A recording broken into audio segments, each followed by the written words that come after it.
está causando ese sentimiento. Vamos a dejarlo ahí, que son muchos. Vamos a darle las buenas tardes a Rafael. A Gregory también, nos dejaron allá. Gregory, saludos, bendiciones.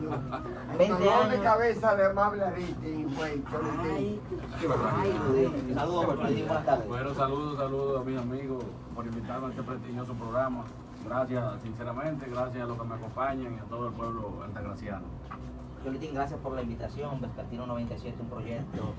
Siempre decimos a los entrevistados, un proyecto sin compromisos partidarios. Aquí somos un grupo de profesionales tratando de decirle la verdad al pueblo, que la gente se entere y que se informe. Muchas veces las autoridades se incomodan con nosotros porque decimos la verdad y le recordamos al pueblo la verdad. Gracias por la invitación. Está sentado en la silla caliente de Vespertino 97. Ah, no, pues yo me paro. Cholitín paró de ahí No, sin no, decirle a lo que va para ese ayuntamiento. Hay problemas. No se va a parar, Cholitín. Hemos visto un resurgimiento en estos meses de usted Nueva Bella, próximo al año 2020, iniciando ya la política Nueva Bella. No, realmente no es resurgimiento. Lo que pasa es que uno tiene una activación más efusiva ya cuando se están acercando los momentos, porque lógicamente que un ciudadano normal y más que no está en funciones públicas no puede dedicarse su vida a campaña electoral y a otras cosas que no sea también de lo que uno vive, su profesión. Pero cuando van llegando las épocas ya de campaña, todos nos activamos más. No creo que sea el caso mío específico. Creo que al final todos lo hacemos. Y se van a activar más porque todavía ni siquiera se ha abierto la campaña. Cuando se abra ya el periodo de campaña, todos creo que nos activaremos bastante. Bueno, en ese marco entonces tendríamos que entrar con qué está haciendo Cholitín ahora. Está en reconformación de equipos, está decidido a optar por la candidatura a alcalde. Bueno, el equipo nuestro, siempre algunas personas que tienen mucha experiencia política lo resaltan, que dicen que ningún equipo político luego de un proceso electoral donde no había resultado declarado ganador, porque aquí ganamos pero no nos declararon, pero ningún equipo político se había mantenido tanto como se mantiene el equipo nuestro. Nosotros tenemos un equipo que hacemos reuniones constantes, tenemos ya 3 años incluso reuniéndonos, haciendo una fiesta grandiosa para el equipo en diciembre, es decir, es un equipo que se mantiene. Nosotros las reuniones han sido constantes, ahora estamos en un proceso ya de trabajo político propiamente, porque como les decía ahorita, tú no puedes estar los 4 años en política. Es decir, tú no puedes estar en campaña electoral los 4 años. Tú tienes que tener un tiempo, incluso hasta dejar que la ciudadanía descanse de la política. Yo pienso que eso hay que hacerlo. La gente necesita dejar de hablar de política. Algo muy, muy particular de nuestro país, que no ocurre eso. Tú ves los chats y no se habla de más nada que no sea política. Es decir, hay tantos temas interesantísimos, culturales, deportivos. Y en un chat normal de República Dominicana, el 90% es temas políticos. Es decir, esto es un país político. Lo que pasa es que la política es una ciencia. ¿Cuál es el problema? Que la mayoría de los políticos solamente se enfocan en el activismo político. Exacto. Y no se van a la conformación de una verdadera estructura sustentada en cultura, sustentada en planificación, para poder llegar a mayor cantidad de personas. Y por eso es que hay gente que muchas veces pierden el interés a los políticos. Pero en este caso, ¿por quién va Cholitín a la candidatura? Bueno, ¿sustentado en qué fuerza política? Todavía nosotros no hemos hecho lanzamiento ni hemos dicho que vamos a ser candidatos, porque la política no la decide una persona, es decir, ni una candidatura. Es decir, yo me debo a un equipo bien de personas profesionales, en gran parte de ellos, gente con mucha experiencia, con mucha capacidad. Y también me debo a un partido político que estamos trabajando en el BIS desde el proceso pasado. Y ahora incluso el BIS está haciendo una gran alianza electoral con los partidos emergentes, donde ya hay 9 partidos de los emergentes, que son los que le llaman partidos pequeños, unidos para llevar candidaturas congresual y municipal en común. Eso significa que la decisión no la tomo yo de manera unilateral, sino que la tomamos un grupo político que yo me debo. Y hasta ahora aparentemente voy a ser yo el candidato, pero eso no es 100% seguro. Eso que usted acaba de decir, hasta ahora, sí, es que le doy una información. Es Vespertino 97, aquí nosotros marcamos la pauta. Eso estamos claros. Las encuestas dicen que Cholitín es el alcalde. Las encuestas que yo estoy viendo, hasta ahora, las encuestas de momento, la de ahora, no las alucinaciones que se colocan en algunas redes sociales. Encuestas Encuestas científicas con su ficha técnica. Voy a dar una primicia. Yo acabo de llegar de Santo Domingo. Yo hoy di un viaje a Santo Domingo a confirmar los números que di aquí en esta semana. Yo Ahí fui está. a eso, a Palacio hoy. No, yo manejo encuestas y tenemos encuestas. Lo único que no la publicamos porque las encuestas que tenemos son encuestas de trabajo y no estamos autorizados a publicarlas. Pero si le doy el número, anda por ahí. No voy a decir. Pero hasta ahora nosotros hemos seguido trabajando políticamente y seguimos con este proyecto municipal precisamente porque el pueblo todavía nos favorece con su simpatía. Yo siempre he dicho que el político debe aspirar a que lo aspiren y uno se debe al pueblo. Siempre dije que yo voy a aspirar si el pueblo confía en nosotros y entiende que debemos ser nosotros que representemos el cambio. Pero si el pueblo mañana nos da la espalda o según la encuesta que vemos el pueblo no nos apoya, nosotros entonces apoyaríamos el que mejor esté. Pero hasta ahora estamos optimistas porque hasta ahora las encuestas que tenemos, no solamente del partido nuestro, sino de otros partidos que nos han facilitado, nosotros seguimos encabezando la simpatía del pueblo, que fue lo que ocurrió en el proceso pasado, que no se pudo lograr. Todo el mundo sabe que no se pudo lograr porque fue un apabullamiento del poder y del abuso político y económico de todo lo que ocurrió aquí y de poder. Es decir, gracias a Dios, ustedes ven que se acaban de promulgar unas leyes. ¿Y por qué ustedes creen que se promulgaron esas leyes? Porque eran las leyes principales que estaban en el Congreso, la ley electoral y de partidos políticos. Es precisamente porque en el país estaban ocurriendo. Yo decía que si no se cambiaba el sistema, en este proceso que viene iba a haber muerte en el país completo. Porque lo que ocurrió en el proceso pasado fue un matadero electoral. No solamente en la provincia de Altagracia, sino en el país, señores. En el país se le quitaron candidaturas a gente arrebatada, de la mano, se le quitaron. No solamente fue el caso de Higüey, porque yo tuve oportunidad de ver otros lugares, sino en el país se arrebataron candidaturas. Es decir, se rompió, se le rompió el pulso, se le dobló el pulso a la voluntad popular en base al poder político y al dinero. Y así ocurrió en Higüey, Vamos a estar claros con eso. Ocurrió en Higüey.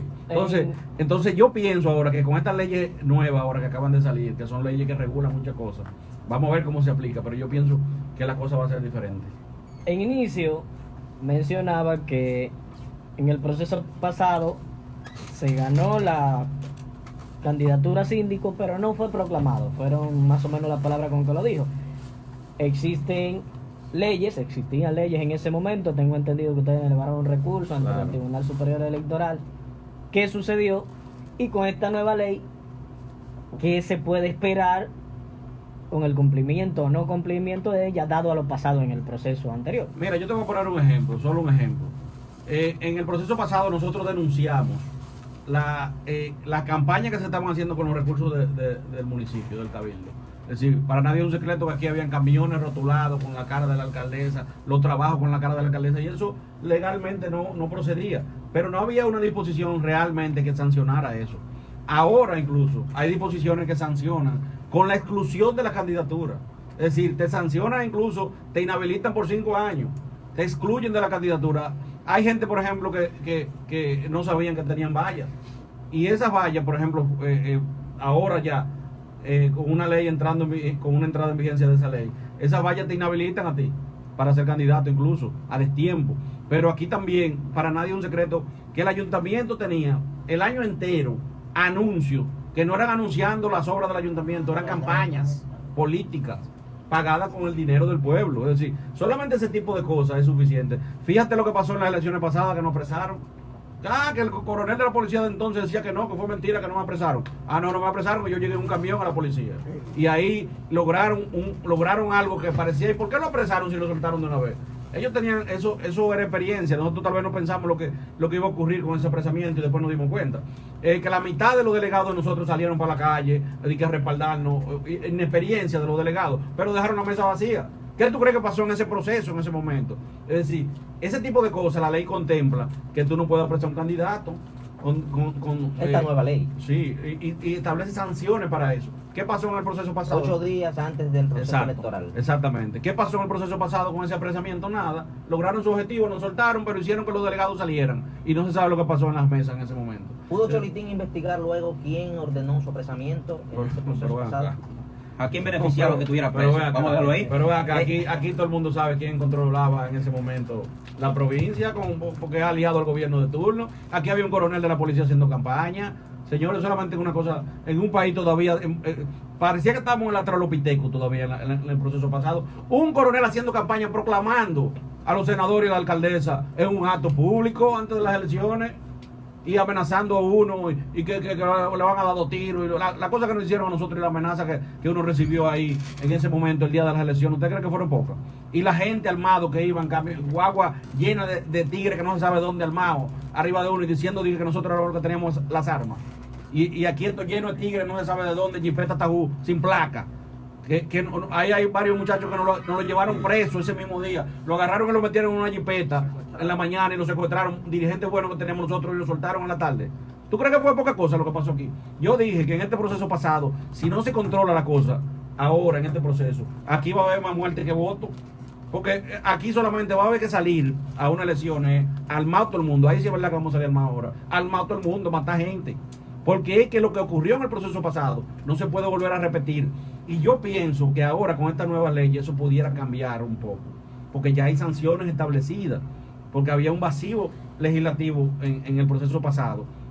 En cuanto a las sanciones que acarreaba una serie de cosas. Ahora eso está regulado y mucha gente va a tener temor. Yo pienso que eso va a cambiar. Pero ahora creo que va a haber muchas cosas de diferencia. Incluyendo que las elecciones no van a ser celebradas el mismo día, las presidenciales de las municipales. Porque para nadie es un secreto que en las elecciones presidenciales, el poder siempre, hay una especie de coerción y de apabullamiento a nivel gubernamental siempre. En cualquier país del mundo latinoamericano ocurre eso. Siempre el poder se impone, la policía, el ejército, todo el mundo está de una actitud diferente. Ahora, en este proceso que van a ser primero, el poder militar y coercitivo de la nación va a tener que jugar un papel muy neutral, porque si estropean a una parte, esa parte se vaya en contra del gobierno en las elecciones cuando vayan a ser en mayo, los 2 o 3 meses después. Entonces van a tener que ser un poquito equilibrados y eso va a dar lugar a que ya el poder no va a ser tan manifiesto en este proceso electoral. Estamos conversando con Rafael Dulú Cholitín, precandidato a alcalde del municipio Higüey. Cholitín, en las pasadas elecciones pudimos ver que ustedes se apostaron, luego pasado el proceso electoral, frente a las oficinas de la Junta Electoral del municipio. Sabemos que ya las autoridades que estuvieron en ese proceso pusieron su renuncia a la Junta Electoral. ¿Conforme Cholitín y su equipo con esta renuncia? Pero bueno, nosotros lo habíamos dicho siempre, que con esa Junta nosotros no íbamos a ir a un proceso electoral. No porque nosotros no creyéramos en ella solamente, sino porque el pueblo no creía en ella. Es decir, se hicieron encuestas y las encuestas siempre decían que había que cambiar la Junta. Yo tenía un paquete de gente que lo único que me decían era que si era con esa Junta, que si no vamos a quedar con esa Junta, que ellos mismos no iban a votar. Es decir, la gente con una Junta no creíble no iba a ejercer el voto y eso es dañino para el que está en la oposición. Bueno, en este punto, Manuel, me gustaría, desde mi punto de vista, pasar a otro contexto de la entrevista. Hablamos del por qué. El por qué Cholitín perdió. Ahora yo quiero saber el por qué él quiere ser alcalde. ¿Para qué? ¿Qué vamos a hacer? Si Cholitín llega, si se concretiza todo y llega a ser el alcalde, ¿qué va a hacer el alcalde con el tránsito en esta ciudad? Tú sabes que cuando yo inicié mi actividad política, que fue en el 2008, la pregunta que me sorprendió, que era la pregunta frecuente, era que ¿por qué?